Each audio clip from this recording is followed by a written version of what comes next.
All right, I have read some emails, I've heard from instructional coaches, and I know some of you were a little bit shook by what you got today from me about Schoology for second semester. So I wanted to send you another video to ease your mind, clarify, and then after talking with some people, I think we've talked about a solution just to try to make sure and help you out and to clarify what we're talking about. So let's get started, and I will try to make this as short and sweet as I can. Again, please watch this entire video so you make sure you have all clarifications, and also just so that you're up to date. And I was also going to say that if there is something that you need to hear again, that way you can just rewind it. So I'm sure I'll go through things quickly, but you can rewind and go back and listen. All right, so a few clarifications I want to make are that for K2, I know your standards based grading, you don't have a grade book. So your question was, do I have to change my course? No. But I will ask, and you'll see this repeated throughout, please clean up your courses. Whenever eSchool was turned on at the beginning of the year, there were a lot of courses that were brought in, and a lot of you just live in one of the courses. Some of you have deleted all the others, some of you haven't. So just please make sure you clean up courses. Same thing with elementary electives. I know that like elementary, you have every teacher in your school from kindergarten through fifth that you teach all their classes. And so that's going to look a little bit different for you. So, no, you don't have to create another Schoology course, but please go in. I know you had a lot of students who switched from a virtual teacher to an in person teacher and vice versa.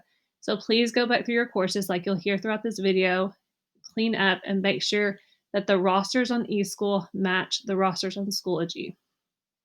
The question was asked about eSchool and Schoology. Are they going to talk this year?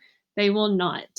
You'll remember that week and a half of craziness at the beginning of the year. Our eSchool has to go through a lot of cleanup this next year, and it's not something we can do in the middle of the year, but it's something we can plan for the 21-22 school year. So that is our hopes and our dreams are to have everything organized so that they will talk to each other. And lastly, just for clarifications before I get into the meat of it, second quarter, I did go in and change the end of the quarter date. I know that December 18th is the last day of the 9 weeks, but in order for students not to lose Schoology or to have a lull in everything, I changed the date to January 4th so that the next day, January 5th, it would just be a continuation. All right, so here are the three main goals from the last video that I wanted to talk about, and it kind of got lost, and I'm sure all the blur of having to think about redoing things. So please, let's clarify this, and let's find. I want to make sure we come up with the best solution, the most time, the thing that's going to be the most timely for you, and also what's going to be best for you as a teacher. So we're going to talk about these three things: making sure that your course and your gradebook are updated, cleaning up your courses and members, and renaming your courses. Whoops. So let's start with the first thing, the gradebook. So in your gradebook or in your Schoology course, you have a gradebook. And the reason I was concerned about creating new gradebooks is due to the fact that third and fourth 9 weeks make up second semester, and not wanting to confuse any of the students. And I know that you transfer the grades from Schoology, the final grade from Schoology into eSchool. So the averages and stuff are done on that end. So maybe it's not necessary for you to create a new course, but some of the teachers watched that video and they were like, wow, like I can spend a couple hours here before we leave to link my classes or create a new course and have them linked. That way I only have to put my information in one time and it will go to all the students, all the classes. So I'm going to take that time right now to do it to make my life easier second semester. They're going to try it out. That's fine. Some of you are like, I have everything organized. I'm happy with the Schoology the way it is, and you want to leave it the same. And so we'll talk about that too. So I'm good with that too. So let's talk about what we can do in our Schoology account so that it will not mess students up. Okay. So we're going to look at the gradebook setup and then making sure this setting is turned on. So I'm going to go here to a Schoology account. I'm going to click on this teacher's class. So this teacher took the time to make sure that that he deleted the courses that were brought in for e-school at the beginning of the year, set up brand new courses per period. So if we go to his gradebook setup, you can see that he has these categories.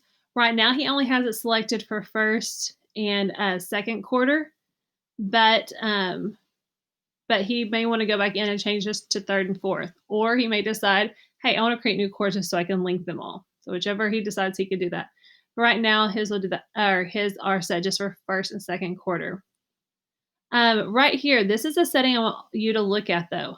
Under your gradebook setting, please make sure this first thing under visibility settings is turned off. Hide overall grade and student grade report. So some of your students have been confused because there is that cumulative grade and they see it on their grade report. And so it takes first 9 weeks and second 9 weeks and averages it together. So kids were having um, they misunderstood that, thinking that was their current grade, and it wasn't. It was the average.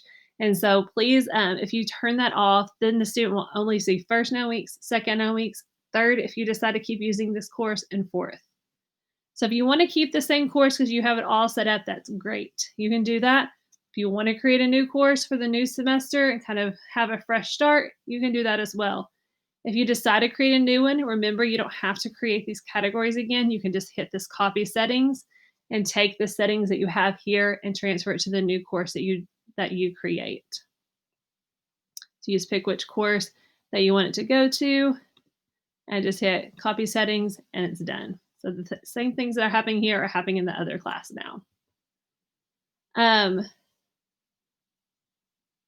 Let's go back to the slideshow. So that's kind of what the gradebook. So instead of creating a whole new course, if you feel like things are good, then just go in, make sure your gradebook is set up, and make sure and turn off. Everybody should have this turned off, this overall grade. That way it doesn't give kids false hope and they don't misunderstand it. Because sometimes that average is a little bit bigger in Schoology.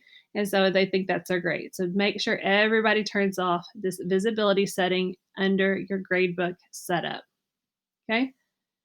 So if Mr. Tyson decides, you know what, I think I'm not going to worry about creating new classes, I'm just going to keep these, then absolutely he can go under here and pick third and fourth quarter as well. Hit save.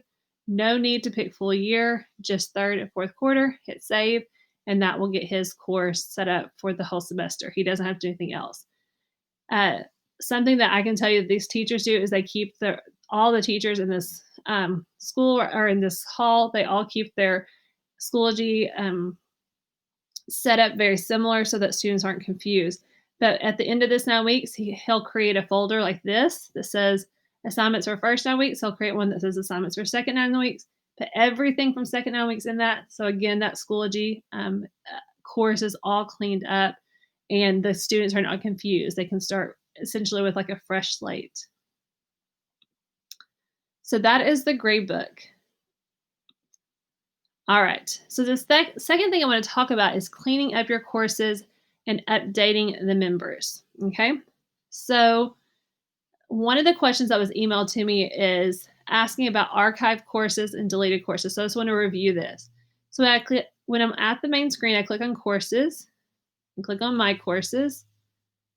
Over here on the right-hand side, there's a place for deleted courses. So any course that I delete, I can find there. So even if you're at the end of the 9 weeks and you decide, you know what, I want to delete the course and start fresh, you're not going to lose anything. It's still going to be under that deleted courses. You can still access it after. Same thing with archived.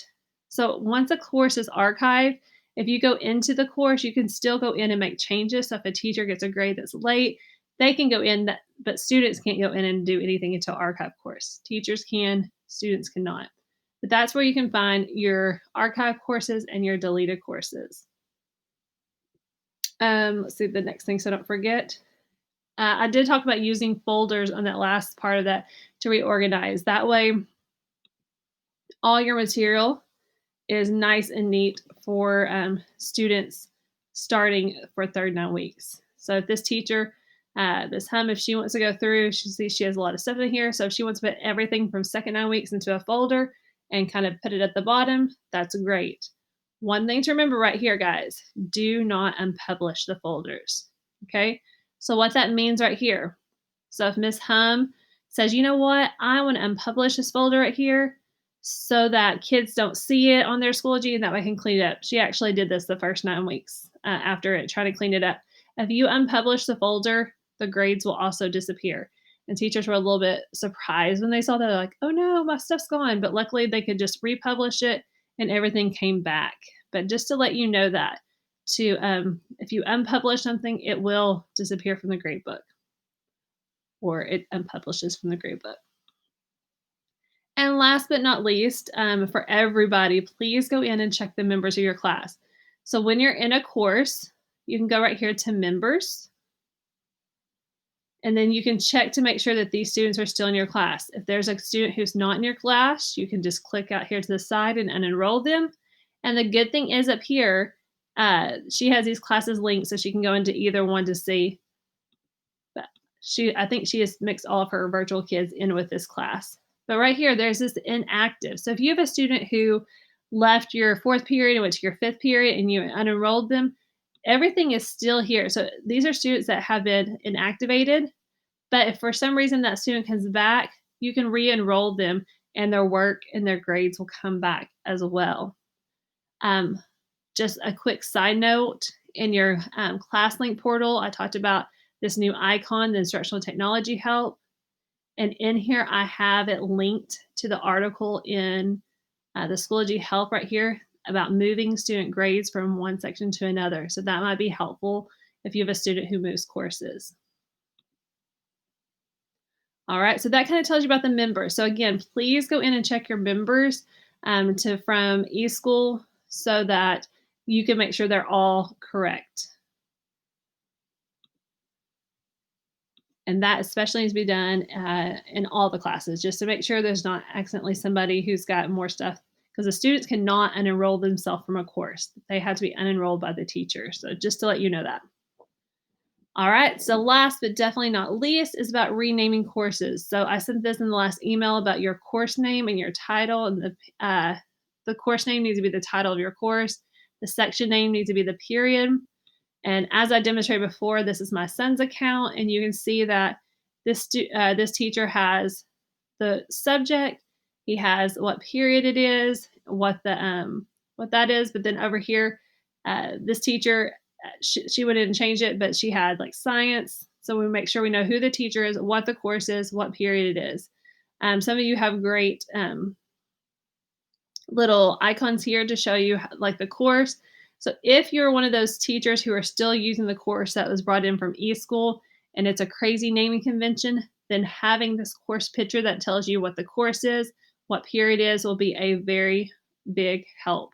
So like right here, the band, because that's a little bit different. That was definitely brought in from eSchool. And so he's gone in and made sure that that has the information. So you're thinking, where can I get that information from?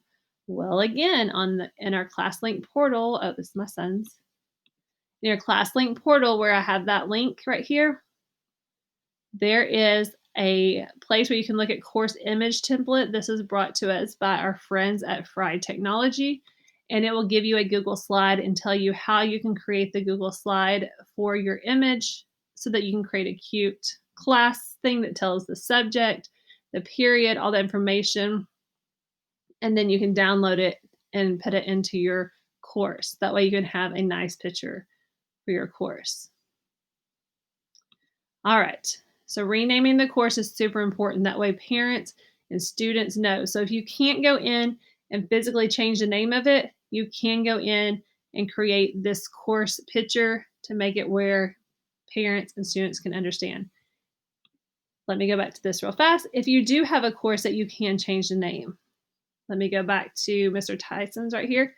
So he created this course himself. So I believe if he goes under edit info right here, he can go in, he can change this course name to make sure it matches our new standards. So the course name is the title of the course. So that's the title, or so he can go back in here and he can put Ancient World History here. The section name will be First Period - Tyson. So So all that so that you can go in if you decide, "Hey, I already have my course, it's beautiful, I wanna just go ahead and mark this for 3rd and 4th 9 weeks and keep it going," that's fine. Just make sure you change your course name so that it matches, the standard. So that would be best for students and for parents. Just to let you know that there is an app that you can download for your phone, and not that you wanna take this in your pocket with you every day, but I have had some students who've asked this, so if they download the app from the App Store or Google Play, it will ask you to, under find student or school or domain, all they have to do is type in PCSSD, they'll find it, it will ask them to put in their Gmail account, and it will, log them in through their Gmail credentials, and they do not need a password. So just to let you know that. I also want to let you know that the Schoology help form is still there if you have questions. You can find that Schoology help form at bit.ly/Schoology2020. If you have any questions, feel free to email me. This form automatically sends me an email, so that would be a great. And please don't forget about this link in your class portal. I'll kind of go through this real fast as I have updated Help Center from Schoology, the YouTube channel from Schoology, and all these amazing webinars that they've been doing. I watched this tips and tricks for end of term, and that's where I got some of the suggestions at. Of course, they're only an hour long, but I pause and rewind and all that, so they end up being a little bit longer. But then I've also made some tutorials on here. This is the one right here that gave you anxiety. I will put this one in here as well to try to clarify. There's the course template image template right here. And then I just made some really short videos on how to add like Google Drive. I had students the other day that it's the almost end of the first semester and they still had not connected their Google Drive to their Schoology. That is huge. So please make sure the kids, and all teachers, have their Google Drive attached to Schoology. How to find archive and deleted classes and all the great things here. We've also added some things for Cami because we have purchased the full version of Cami, and so we'll be updating this with a how-to video as well. Um, so if you have any questions, there's some great resources here. If there's something that's not on here that you would like, please just reach out, fill out our form, and let us know. So I hope you'll have a great day, and hopefully this will help you to have less